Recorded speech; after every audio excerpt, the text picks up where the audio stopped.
नमस्कार सगळ्यांका. तर आज केलं आहे मी ढबू मिरची आणि बटाट्याची भाजी. 2 कांदे चिरून घेतले बारीक. कढईत तेल ओतून गरम करून त्याच्यात कांदो फोडणीक मारलं आहे. त्याच्यात गरम मसालो, हळद आणि मीठ टाकून शिजवून घेतलं आहे जरा वेळ.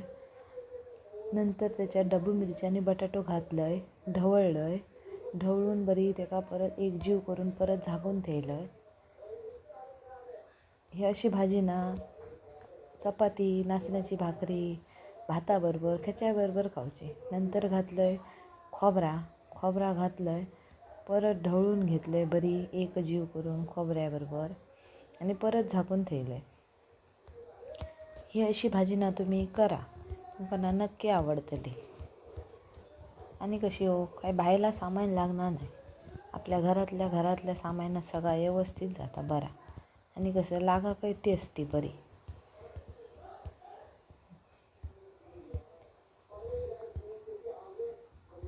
ढवळून घेतलं आहे बरी एकजीव केलं आहे आणि झाकून ठेवलं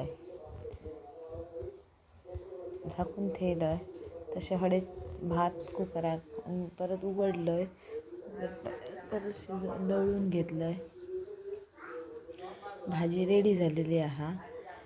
नंतर ती बरी अशी परत ढवळली एकदा हात मारून घेतलं आहे. आणि हे बघा फायनल लूक भाजीचं अप्रतिम दिसतं एकदम.